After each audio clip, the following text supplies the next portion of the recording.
Glorioso São José, patriarca sublimado, ouve os nossos louvores, como nosso advogado, como nosso advogado.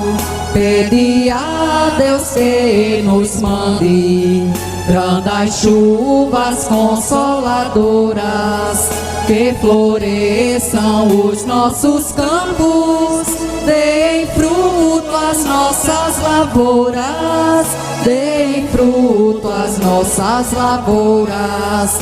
Glorioso São José, patriarca sublimado, ouve os nossos louvores, como nosso advogado, como nosso advogado.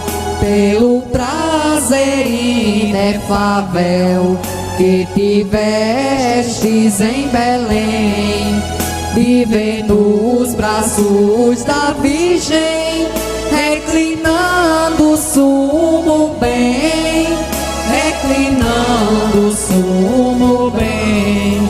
Glorioso São José, patriarca sublimado, ouve os nossos louvores, como nosso advogado, como nosso advogado.